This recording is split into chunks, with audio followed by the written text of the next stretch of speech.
Hey, Alex, welcome. Thanks for having me. Nice to be here.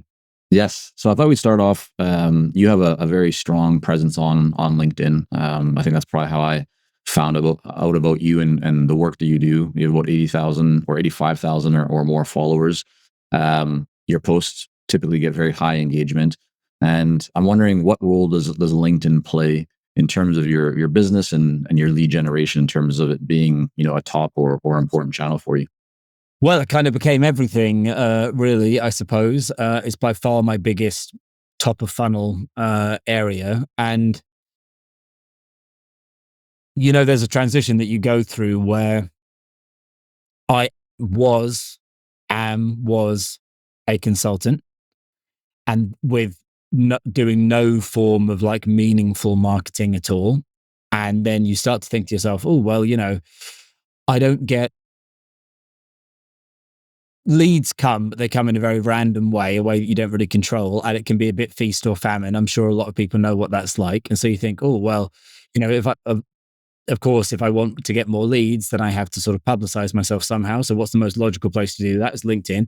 So then you become a consultant who posts on LinkedIn or whatever social media channel.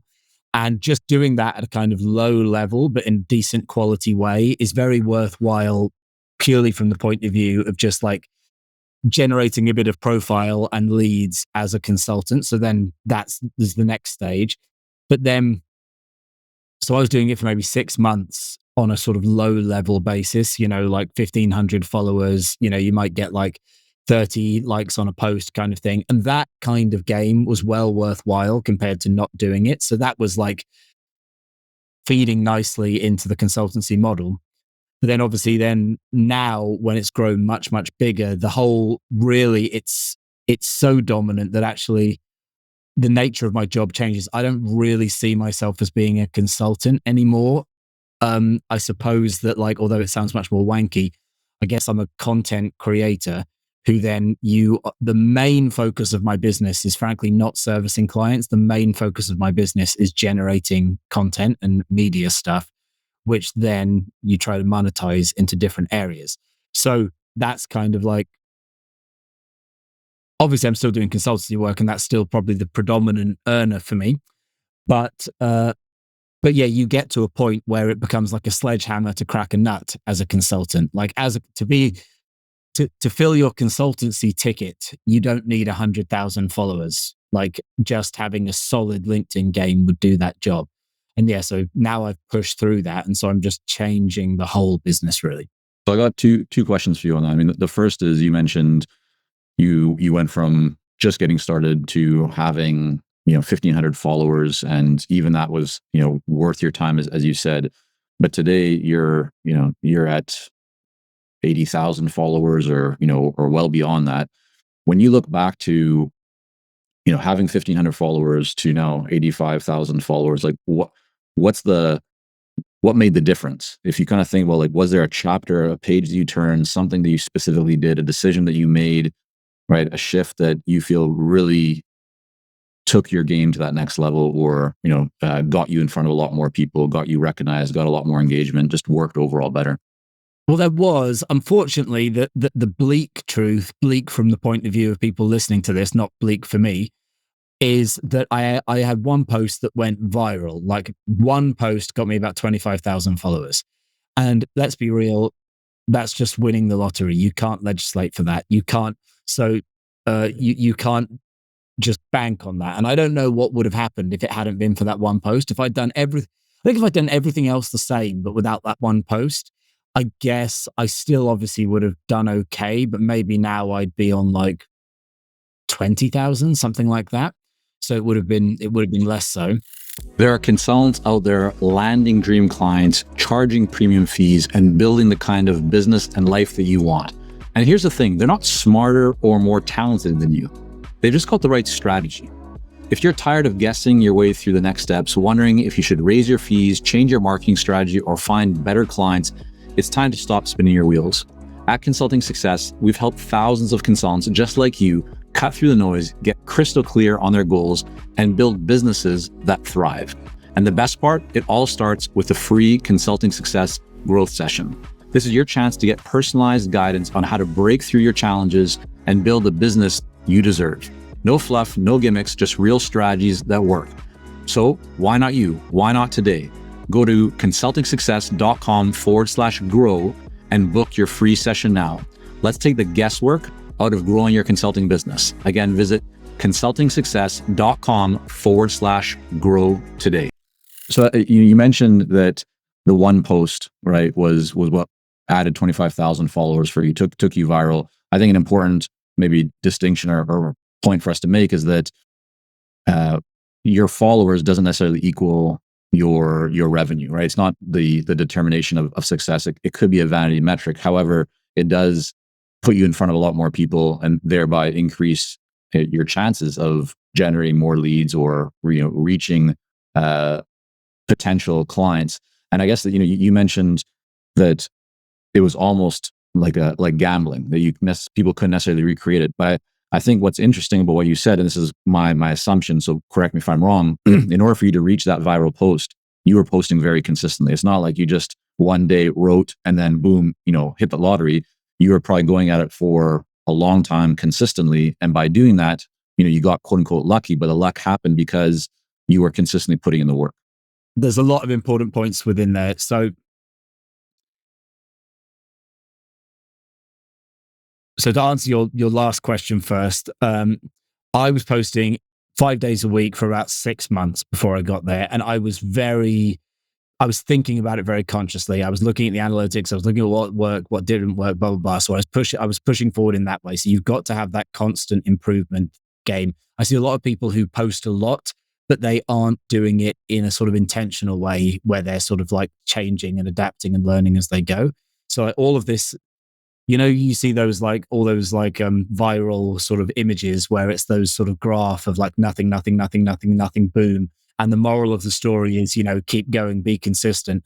I actually think that's not a great message because it sort of implies that if you just keep on doing crap all the time, eventually it'll boom. No, you can do crap forever. You can do crap forever and never boom. So you have to be constantly iterating all of that time. It's also worth pointing out that not every profession lends itself well to this game and is highly monetizable because one of the advantages that I have in the field that I have is that the subject I write about is of reasonably high interest to my customers. So my customers are like founder CEOs, and they're quite interested in the stuff that I'm writing about because it's quite sort of like relatable to them and it's the sort of stuff they're thinking about. Now, if let's say I had a cybersecurity company and I was also selling to founder CEOs, the founder CEO doesn't give a shit about reading content about cybersecurity. They might have to buy it from time to time, but they're never going to read it. The only people who want to read that is other cybersecurity people. So a lot of people with big followings online, their followings are followings among their peers, not among their customers. So you can only play this game if your customers are interested in the thing you're selling. And most products are not interesting to the customers. They're things that they have to buy from time to time for whatever reason, but they don't want to bloody read about it on their lunch break. So that's a big advantage that I had.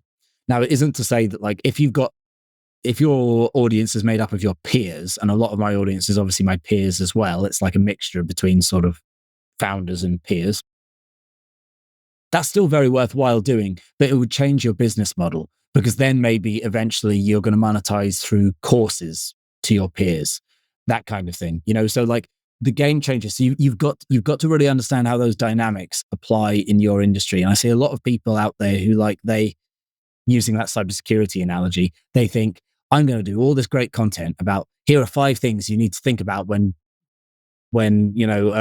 analyzing your cybersecurity or something. And no one's going to read that because, you don't care about cybersecurity until you're forced to care about it. If you're a founder CEO, obviously, if you're in that niche, it would be different. So, I had structural advantages going into the game. So I guess my next question on that would be really about your process. You mentioned you're putting on content 5 days a week. I think from what I've seen, you're pretty consistent, every day or so with a post. Your posts are they're not fluff. There's thought behind them. And that's why they resonate and clearly have built the kind of audience that you have today. What is your process? How do you go about thinking through and essentially creating high value content? Because a lot of people who are joining us right now, consultants and consulting business founders, they have deep expertise. There's a lot that they could talk about, but often they struggle to put up anything beyond just a bunch of fluff or general information that really anyone could say. And it's not high value, and therefore they don't really build a great following. So what advice would you have, or what could you offer in terms of your process and what you suggest that others might think through? Firstly, you got to have a point of view. Most people don't have a point of view. People can't do content they can't write because they actually don't think anything interesting. You can be an amazing practitioner in your industry, but if you just think all the same things as everyone else, then you're not going to be able to generate good content. Now, I think a good rule of thumb is could you write, if I said to you, whatever your field is, if I said to you right now, okay, I need you to write me 20 opinions that you have on this field off the top of your head. Go, literally just do. I mean, I could probably give you 100 in my field. That's a test. Like, if you can do that, then you're ready to go because you've actually got ideas, points of view percolating, and you can then just start plowing them out and organizing them and doing the content. If you can't do that, that's the first hurdle that you've got to get over. The first hurdle you've got to get over is you've got to understand what you think. You've got to understand your voice. You've got to understand your point of view. You need to have a contrarian stance on your category because that's the only way that you're actually going to, it's the only way that you end up having something to say. You probably see it that now my baby has crawled into the room. This is an absolute farce, but she's been quite well behaved, so it's okay. But you might be able to hear some baby in the background. All good. I think that's the main problem that people have, and if you're getting more sophisticated about it, obviously this is actually where you get into the realms of like strategy for a business, strategy for a person. Like, what is your sort of shtick in this particular industry? So my shtick in strategy is basically to kind of like make it sort of like super accessible and direct and simple. And there's more to it than that, but that's basically the gist. So that means I have something to push against. So I can push against the opposite of that. I can push against jargon, complexity, all the kind of like, all the sort of like heavyweight academic type stuff that's represented in that market. So then I've got something worth reading. I don't have to be right. I just have to be different. And most people, if they really analyze themselves, they'll find that they don't have any opinions which are different from the opinions of everyone else in their industry. I think that's really interesting what you just mentioned, because most consultants have the belief that they need to be right, and they're not focused enough on being different. Such a good point. So true. It's you cannot take the point of view that you're right. You are not right. Like, rightness is completely based not only on the point of view that you're coming from or the context that you're in, but it's also based on your like values as well. There is like my quote unquote ideological enemies in the strategy space. They're not enemies, but sort of the people who I'm pushing against. Like, they are just as right, more right than I am. But it's horses for courses, like I'm trying to speak to, maybe like a 32-year-old founder of a business with 10 million turnover. I'm not trying to speak to like the CSO of Halliburton, right? So it's a completely different game. And yes, this sort of like commitment to there being one version of the truth is that fundamentally, as you put very well, is the enemy of difference. Because if you're so obsessed with being right, you're going to triangulate yourself down basically the path most followed. Because the truth is that the status quo in any industry is always right. And that's why it's become the status quo. It's become the status quo because it's reliable and it's a safe path to walk. So yeah, you difference first, everything else second, if you want to play that game. To go back in time a little bit, I know you were a trainee at L'Oreal, right? Massive global brand. You worked in a marketing agency for I think 6 or so years before you started your company, Basic Arts. Your world now is strategy. What would you say to them strategy really is, and what role does strategy play for them? And I'll add one more thing, which I know you talk about in your book, and I certainly see this as well, is this that people use the word strategy and strategic um, very lightly. They include it in almost everything that they do. How do you respond to that? And I guess the big one for our listeners is, what is strategy, and how should somebody think about strategy if they're running a smaller business? Think about it like this. You could 30x, 50x your results with exactly the same amount of effort, exactly the same amount of money spent, maybe less effort, maybe less money spent. The only difference being that you've made choice B instead of choice A. So, like, clearly the decisions that you make are going to yield different results. And some of those results are going to be exponentially bigger than other ones. So, like, clearly we want to learn, we want to be able to learn how to make a choice, how to take a direction with our business that is going to yield 30x higher results than the other direction with the same amount of effort. So that is what strategy is fundamentally. It is like, how do you make decisions with leverage that are going to give you these massive returns on your efforts? So clearly this is like a super important thing. And there is a body of theory about how you do that. And that body of theory is sort of well codified in academia, in the huge consultancy firms, in the boardrooms of Fortune 500 companies. But the way that it's been codified, as you sort of intimated, has not trickled down to not only small businesses, but even medium-sized businesses. Even a 500 million turnover business is probably doing no meaningful strategic thinking whatsoever, because this stuff, it just doesn't have purchase out there. But it's as relevant is equally relevant for every single business on the planet. So um, what I try and do, my whole mission, if you like, is to bring these concepts in an accessible way to the other 99.999% of businesses that aren't the Fortune 500 companies with their armies of MBAs sitting around the boardroom table. People need to know these precepts, and they just don't. Like, they do. Not only do they not know them, the vast majority of founders and CEOs are doing the exact opposite of what they should be doing strategically. So rather than taking the 30x decision, they're taking the 0x decision. And they think that that's the clever decision because on the face of it, it looks like the sensible thing to do. But they're actually taking the 0x decision. They're tying their results in a sort of one-on-one relationship with their effort. So that's kind of like what the purpose of strategy is and why it's sort of important. The question of sort of what is strategy it's an interesting one, because I think that one of the issues that people have is that they can't grab it. They can't picture it as a thing. So that's why it's so nebulous. So everything I just said there, it sounds like, okay, well, yes, we make these amazing decisions, but how do we do that? And so one of the things that I try and do is boil strategy down to being almost like a kind of thing.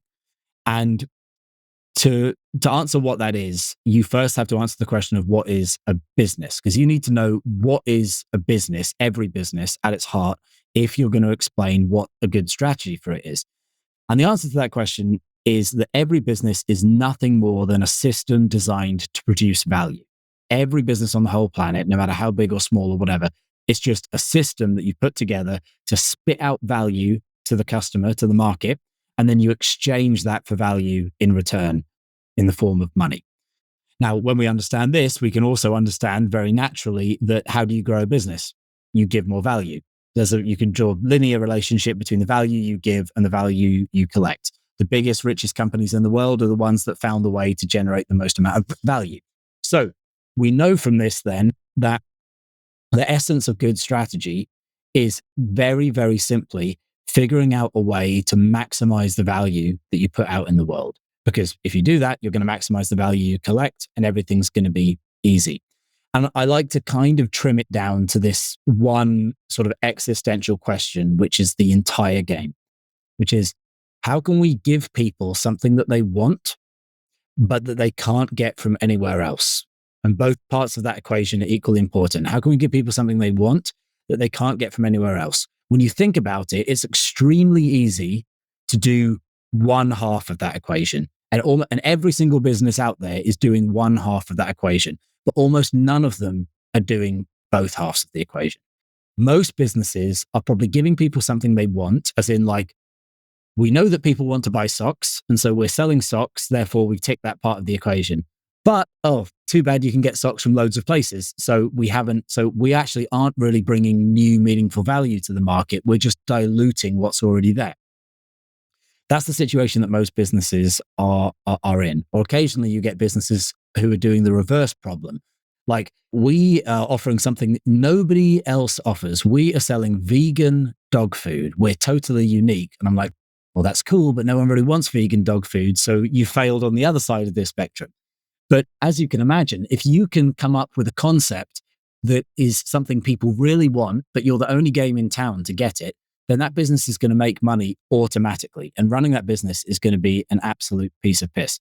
So what you're trying to do is with your strategic thinking is create a form of unique value that ticks those two boxes. And if you do that, you win. Alex, let me ask you, is strategy meant to be scary? And what I mean by that, I'll add, I guess, a bit more context of where my question is coming from. What I'm hearing you say is, so you have to identify what people want, right? That I think is pretty clear to most people. But yep, creating something that they can't get anywhere else sounds like it means that you can't offer, or most likely you're not going to offer a lot of different things to a lot of different people. You need to subtract instead of add. You need to really narrow in. And for most consultants, most people in professional services, that's scary, because in your mind you're thinking, well, what about everyone else that I can help? Or, like you're shrinking the pond or the surface area as opposed to increasing it. And we're brought up to think that increasing an addition is what creates growth. But I'm hearing you say that most likely what you need to do is you need to subtract, you need to take away the majority of the potential opportunity to find the one thing that makes you unique. And so that's what I mean, is that's a scary decision for most people. And so is a good strategy inherently about making a scary decision? Yes, you're ahead of me here. You're absolute. That really is the nub of it, right? So we've established what you're trying to create with the strategy, the strategic question of answering, how can we give people something they want that they can't get anywhere else? So then you move on to, oh, well, how do we actually come up with that? How do we find that needle in a haystack? Because that's extraordinarily difficult. And where you are so spot on with what you say is that most people, they start to think of it in additive terms. So they start to think, we'll give this extra feature and that, and we'll just give more, better than what our competitors are getting. Or maybe they think, we're going to talk to our customers, we're going to find out what they want, and we're going to give it to them, blah, blah, blah. Additive.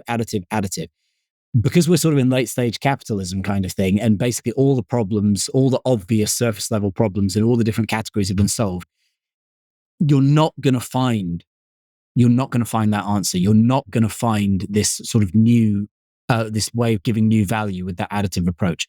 You're only going to find it, exactly as you said, with a sort of a subtracting approach, or the way that I would put it is probably more a contrarian approach or a sacrificial approach.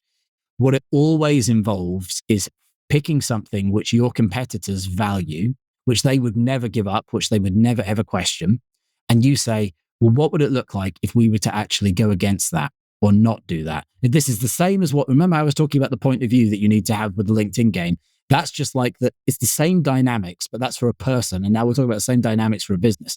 But again, if you're going to generate new value, by definition, you have to, in some sense, attack the precepts of the old value. So if you look at any great strategic case study where a business has found a way to generate this incredible new value, what you can always see when you unpack it is that they have undermined a convention of the category that they're playing in.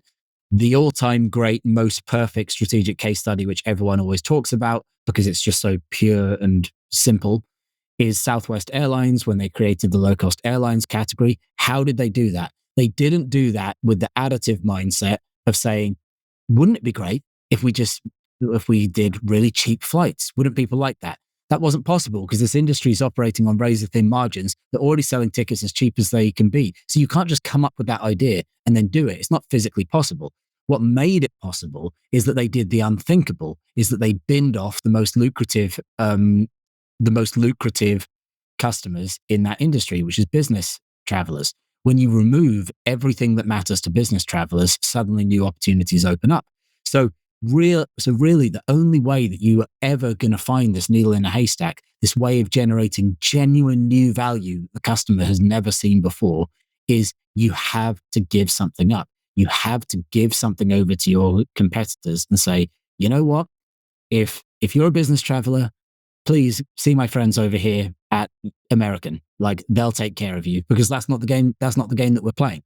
And I want to also really, really stress, because this is something that quite annoys me.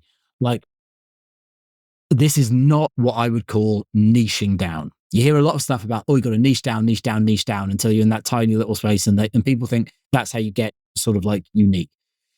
This game that we're talking about does not necessarily mean that you are creating something with a smaller market potential than the thing that you're sacrificing. Low-cost airline travel now is a bigger market than business airline travel. I don't know that for a fact, actually, but I imagine it probably is. But yeah, there's a lot of low-cost carriers, though, to your point, all around the world that have certainly grown to be quite sizable. So don't think about it in terms of like, oh, I'm an agency or I'm a consultant, so I'm going to do exactly what Alex says by like only doing consultancy services for female dentists. And I'm the only person doing that. Therefore, what a great strategy that is. I mean, that might work, but you're just boxing yourself in. You've got to think about it more, not in terms of like, just like addressing a tiny little market. That's a bad approach, because you're going to just end up with no market. You've got to think about it more in terms of like the thing that you're pushing against is other forms of value. So every form of value has got a flip side form of value, right? So like the flip side of budget value offering is a premium value offering. There's a sort of like yin and yang going on here. Or like the, I mean, this is not a good example, but you get my point. This flip side of like speed might be like customization or something like that. So like these are the sort of metrics you should be playing with. You're becoming more specific, but you are not niching down. You are not becoming more small.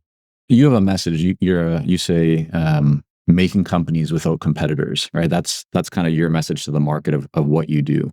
And I'm wondering, is this really about creating or having a strategy that kind of puts you, into your own category? So there are no competitors, and I'm wondering, like, is there really a case where there's somebody that doesn't have any competition, and is that a good thing? And I'm wondering if we could maybe apply this to an example that either you worked on or that you've seen in the professional services space, so that people can really relate to it, or if there's one that jumps out to you, we could create one. And thinking about, let's say, a consultant who has expertise in doing Salesforce implementations, like, where would they potentially take that to look for opportunities to create a strategy, to create distinction, to build a business where there is no competition for them? Absolutely. The goal is to create a company without competitors. I think that competition is a perversion, actually, of business. It's not a natural force. I think in a hypothetical perfect market, which is completely hypothetical, it would never happen, obviously, because people copy each other and fight over each other's stuff. In a hypothetical perfect market, you would just have, I always say, like, imagine if the only car brands in the world were Ferrari, Jeep, and Skoda. These are the only three brands in the world. That market would be basically perfectly apportioned between those brands. None of them would have to spend a penny on marketing, because basically, like, depending on what the customer's looking for, they would just automatically fait accompli go to that brand. So that's the kind of dynamic that we're trying to create as much as is physically possible. And I think that like, are there any brands out there who, on a literal level, have no competitors? Probably not. Maybe a couple, probably not. But the way that you judge whether a business has competitors, the way that I think about it is, do customers do a comparative analysis when they're buying? That's kind of like the real judgment. So, like, does the iPhone have competitors? Well, of course, you could say logically it's got loads of competitors. Okay, but people who buy iPhones, when they come time to buy a new phone, do they think, oh, maybe I should check out an HTC this time? No, they don't. Like, the market is very neatly cloven between iPhone customers over here and customers of all of the other phone brands in a big mosh pit over here, right? So in that context, the iPhone has got no competitors. And so, so you can achieve this in any industry when you become just that automatic choice, even if logically people can get the thing that you're selling elsewhere, a defensible version of it, because it's very, very hard to avoid that happening. You still have this, you own the territory of that thing. Another, IKEA, you can get furniture like IKEA's furniture from thousands of other brands. They no longer have any, I think, structural advantage in their space. But at the end of the day, like, if you're in the market for that kind of thing, you're just going to default to IKEA and you're not even going to think about it. So in the professional services space, I mean, like, I don't know. I mean, it's quite hard to think of real world examples, but I'll just use myself as an example. So in the 7-8 years I've been doing business, I can think of myself having been in a competitive situation for a job maybe twice, and I lost both times. If someone had come to me with a mindset that like, I'm looking for somebody who does this, here's one guy who does it, here's another guy who does it, I'm probably not gonna win that fight, because, like, again, I'm trying to offer a unique point of view in this market. I'm not necessarily offering the kind of most robust possible point of view if you're looking for kind of like the mid market, like, all round option for what I'm for what I'm doing. So, like, is there anyone else out there? The way that I think about what I do is I sort of think about, like, I think about what I do as being the Starbucks of strategy. So, like, what Starbucks, they came along and they took the trappings of real Italian coffee, which you could already get if you were into that, but it was a small category. And they basically sort of watered it down and made it accessible to the masses. And then boom, it became huge. And Italian coffee snobs would tell you that Starbucks is shit coffee. Well, what Starbucks did do, which was a service, is that they raised the floor of coffee for everyone in the world. So Starbucks might only be a 6 out of 10 coffee, but before Starbucks, people were having 2 out of 10 coffees. So in that respect, Starbucks has done so much more for the coffee world than the most fine artisanal Italian roaster has.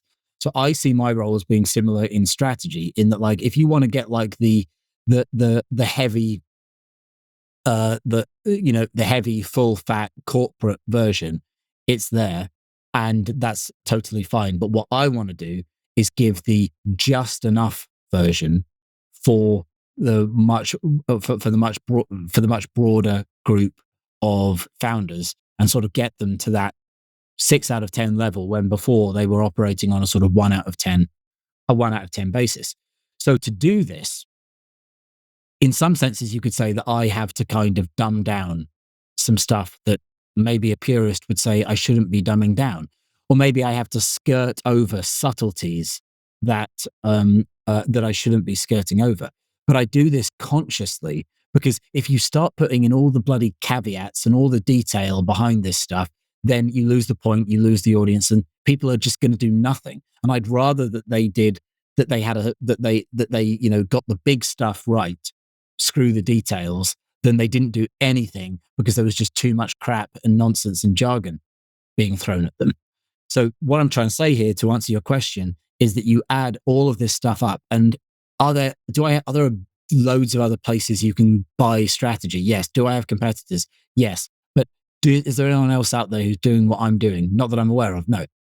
And also then, because brand is a very important part of defending your strategic position, even if there are other people out there who you could technically say they're doing it, the person who's doing it the kind of loudest and hardest and first, maybe possibly first mover thing, they get to kind of like sort of claim that space.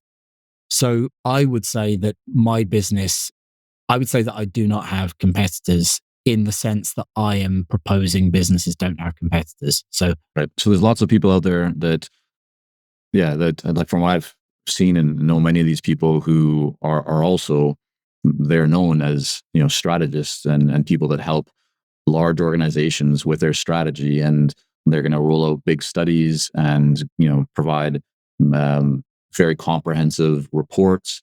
But the way that they talk about strategy and the way they write their books about strategy is very different from what you do. I think it's a good way to explain it. The Starbucks example.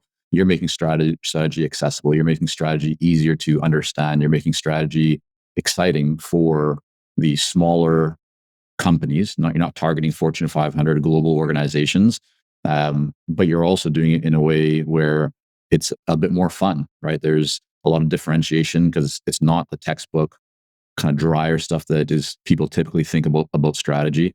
And so I think that's a really good example of how you've done that in your business and how others can think about doing it in their business. And it goes back to what you said at the beginning, right? Figure what people want. So in your case, founders want to understand strategy. They want an advantage. They want that leverage in terms of growth. And then you're delivering it in a way that is different from how people typically would try and access strategic thinking or guidance on strategy, which tends to be drier, more corporate, more of the MBA, larger consulting firm approach to it. And you don't do that. Plus with what, the way that you brand it, if anyone checks out your posts or familiar with them on LinkedIn, it's also visually quite appealing. Right. You've thought through clearly your typography. No?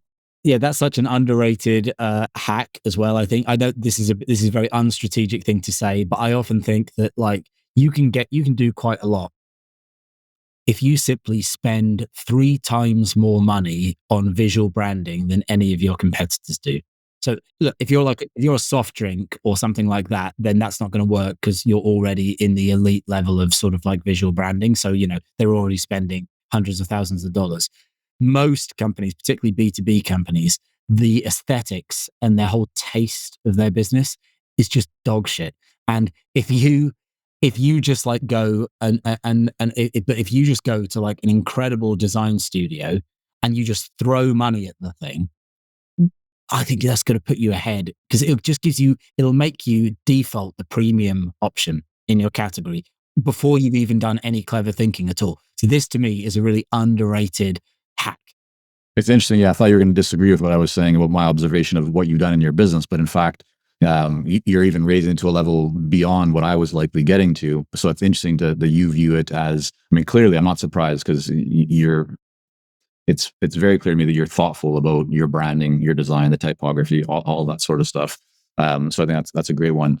So Alex, I know we're coming up on the clock here, and we've literally just started to, not even scratch the surface. There's so much more that we could talk about. We might have to look at doing a round 2 here when we can go a little bit deeper, when things aren't so hectic on both of our schedules here, and we'll try and find another time.